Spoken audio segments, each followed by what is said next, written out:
기동민 더불어민주당 의원 연결해 보겠습니다. 기동민 의원님 안녕하세요. 네, 안녕하세요. 서울 성북을 출신 민주당 기동민입니다. 반갑습니다. 네, 반갑습니다. 네, 바로 전에 그 송원석 의원님 마지막 질문 연결해서 좀 같은 질문 좀 드릴게요. 네, 김여정 노동당 부부장이 윤석열 대통령을 향해서 원색적인 비난 쏟아냈는데요. 또 문재인 전 대통령과 비교한 내용도 들어 있었고요. 의원님은 네. 어떻게 평가하십니까? 김여정 부부장의 방자한 그 입 얼른 네. 다물어라 이렇게 말씀드리고 싶고요. 네. 그 대단히 무례합니다. 음, 그러니까 우리가 윤석열 대통령 비판할 수 있는 것이지만 네.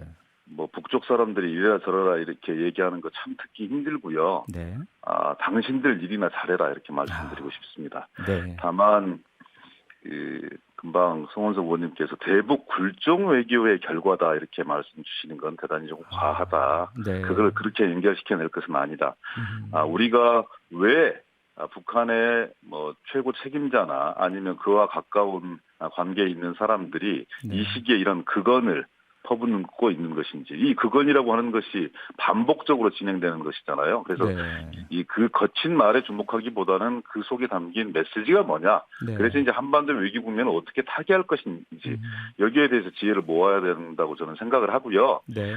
지금 문재인 정부 5년 동안 평화적인 한반도를 만들기 위해서 묻어내를 썼습니다. 그거를 뭐 대북 굴종 외교라고 표현해도 이 정파적인 시각이니까 뭐 그렇다고 치고요. 근데 그런 평화의 소중함이 지금 더욱더 그리운 시기가 되었어요. 평화는 공기와도 같아서 사실 그것이 이 평화 상태가 유지될 때는 사람들이 크게 느끼지 못하지만 지금 한반도는 일촉즉발의 전쟁 상황입니다. 네. 사실상 언제든지 소규모의 국지전은 일어날 수도 있는 이런 위험한 상황이어서 예.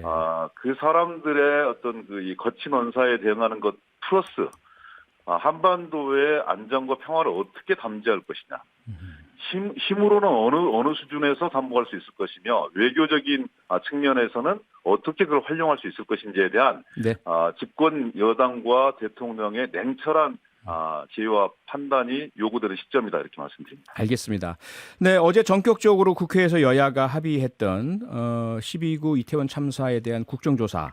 그런데 네. 오늘 다시 조금 삐걱거렸습니다. 국정조사 특위 회의가 제대로 열리지도 못했고요. 그 이유는 대검찰청을 조사 대상에서 빼달라라는 국민의힘의 요구가 있었기 때문으로 지금 보도가 되고 있는데요. 네. 어제 원내대표 간 합의에 분명히 들어갔던 것이 왜 오늘 문제가 됐는지 의원님 어떻게 보고 계십니까?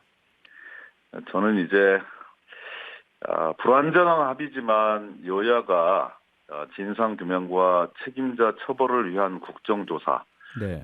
희생자와 유족들 그리고 국민들에게 드릴 수 있는 최소한의 국회의 도리이다 이렇게 생각합니다. 네. 좀 늦긴 했지만 그리고 불완전하지만 그래도 그나마 잘했다 저는 이렇게 평가합니다. 네. 그런데 이제 국민의힘이 고질병이 도진 건데요.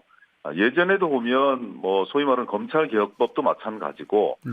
수많은 원내 협상들을 원내 지도부가 원내대표가 나서서 합의를 해내면 꼭 의총 가면 뒤집어져요. 아하. 그리고 어제 의총에서 분명하게 협상의 전권을 원내대표에게 부여했음에도 불구하고 네. 대검찰청이 왜 포함이 되었느냐. 이런 문제 제기를 해서 합의를 좌초시키려고 하는 그런 이 소위 말하는 윤핵관을 비롯한 이 국정조사를 파토내려고 하는 세력들이 언제든지 도사리고 있는 것이 국민의힘의 저는 문제점이다 이렇게 생각해요. 네. 다만 그래도 민주당이 양보하고 대검찰청 마약 전담 부서 여기에만 국한시키는 이런 합의안들을 또 다시 만들어내서 네. 극적으로 또 다시 이제 국정조사를 진행할 수 있는 과정이 담보가 되었는데요. 네. 저는 과정 속에서 이런 어려움이 계속 속출할 수 있다고 봅니다. 악마는 디테일에 있다고 하잖아요. 네. 그리고 또 이 국정조사를 진심으로 원하지 않는 분들이 계시기 때문에 네. 이런 난관들이 있을 텐데 국민 여러분 지켜보고 계십니다. 그리고 158분의 참사 희생자들 그리고 네. 유족들 국민들이 지켜보고 있다는 걸 정치권이 명심하고 불완전한 합의이지만 이 합의에 근거해서 진상규명, 책임자 처벌 그리고 제도적 보완책 마련 네. 이런 유족들의 요구와 국민적 요구에 충실해야 된다 이렇게 생각합니다. 네.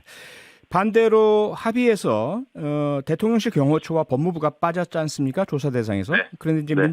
민주당 일각에서는 꼭 들어가야 한다 이렇게 주장하시는 분이 네. 계시는 것 같은데요. 의원님, 네. 대통령실 경호처, 법무부 반드시 포함되어야 한다고 보십니까?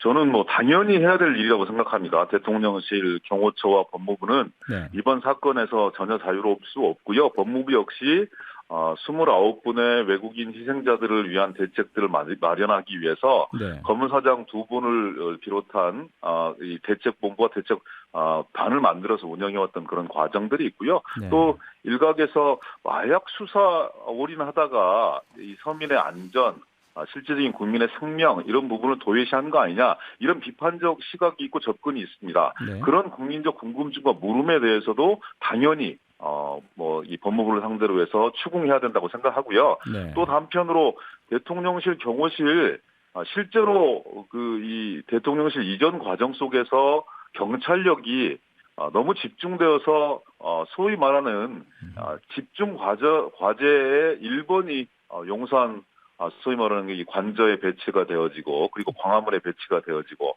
네. 정작 중요한 그 이태원 참사 현장에는 이 소수의 인원밖에 배치되지 않은 그런 과정 속에 네. 대통령 경호처 역시 연관되어 있는 거 아니냐라는 그런 국민적 비판이 있기 때문에 당연히 포함되는 것이 맞다고 보여지는데요. 네. 근데 협상은 상대방이 있는 거잖아요. 그렇죠. 그래서 불완전한 부분들이기도 하고. 근데 네. 이것 때문에 이 두 기관이 빠졌기 때문에 국정조사 할 수 없다. 이렇게 말씀 주시는 건 저는 국민들에 대해서 무책임하다고 생각해서 네. 불완전하지만 최선을 다해서 다른 기관들을 상대로 해서 열심히 진실을 규명하기 위해서 노력할 거고요. 네. 대통령실 경호처와 그리고 또 법무부가 이번 과정 속에 대응했던 이런 취약한 부분들 역시 다른 네. 과정을 통해서 얼마든지 확인할 수 있다 이렇게 생각합니다. 포기하지 네. 않겠습니다. 네. 좀 간단한 답변 좀 부탁드릴게요. 요 질문은요. 이제 45일간 그럼 국정조사가 시작되지 않습니까? 네. 성과 낼 수 있으리라 보십니까? 항상 국정조사가 한계가 좀 있어요. 예. 증인을 선택하는 문제나 자료 제출을 하는 문제나 네. 기관이라든지 증인들이 뻗대버리면 좀 하기 힘든 어려운 부분들이 저는 있다고 생각합니다. 네. 그렇지만 이 이태원 참사는 저는 완벽하게 성격이 좀 다른 문제라고 생각해요. 네.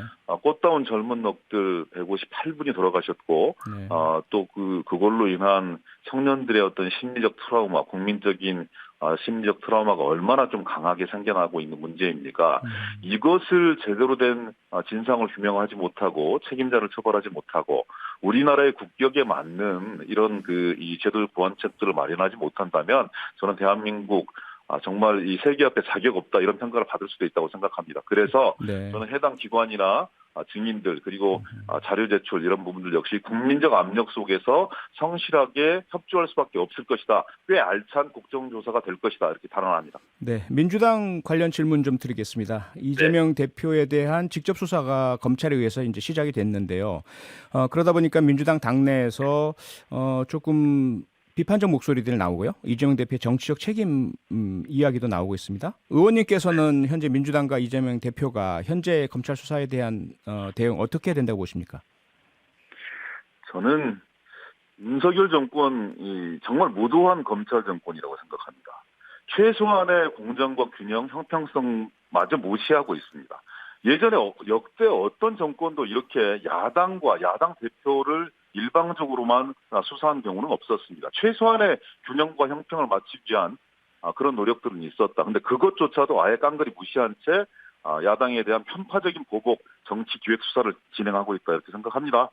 네. 정치는 저는 가끔은 진흙탕에서 함께 구를 수 있어야 된다고 생각하고요. 네. 소나기 세게 내릴 때 우산 벗어 던지고 비 같이 맞을 수 있어야 된다고 생각합니다. 그런 차원에서 이재명 개인의 문제가 아니고 네. 이건 민주당 전체 의원들의 문제이고 민주당 명운을 걸고 대처할 수밖에 없는 그런 문제이다. 네. 그런 과정들을 진행하면서 국민들과 토론하고 국민적 명분이 쌓였을 때 결단도 할 수 있는 것이고 다른 방침을 가질 수 있는 것이다. 지금은 전혀 흐트리지 말고 최선을 다해서 방어하는 수밖에 없다. 싸우는 수밖에 없다. 저는 이렇게 생각합니다. 네.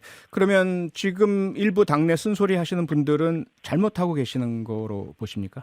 저는 그분들 역시 당내 소중한 일원이라고 생각합니다. 네. 그런 쓴소리들이 저는 우리의 명분들을 축적해 나가고 그리고 또 이 정권의 무도성 그리고 또 한편에서 보면 뭐 김건희 여사, 최은순 씨, 김은혜 홍보수석, 50억 클럽 다 날아가고 있잖아요. 이런 부분들을 균형추를 맞춰내기 위한 그런 목소리로 작용할 수 있기를 기대하는 것이고요. 네. 그분들 역시 금방 제가 말씀드렸던 이런 이 가려져 있는 이 집권 여당 인사들 그리고 권력의 본체에 서 있는 여당 인사들이 무도하게 피해 나가는 부분들을 바로 잡아줄 수 있는 균형추 역할을 할 수 있을 것이다 이렇게 생각합니다. 네, 지금 현재 노웅래 의원이라든지 다른 민주당 의원들을 향해서 행해지고 있는 수사 역시 마찬가지로 함께 비를 맞고 함께 진흙탕에서 굴을 그런 저는 대상이라고 개인의 보십니까? 문제가 아니라고 생각합니다. 우리 당 의원들 170명 모두에게 예. 불시에 닥칠 수 있는 그런 문제예요. 네. 사람 한 사람 분리해서 대응할 수 있는 문제가 아니라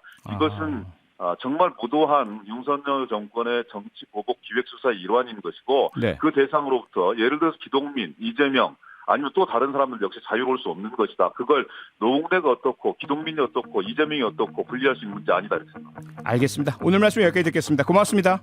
네, 고맙습니다. 지금까지 기동민 더불어민주당 의원이었습니다. 평일 저녁 6시 5분에 여러분을 찾아갑니다. MBC 라디오 표창원의 뉴스 하이킥.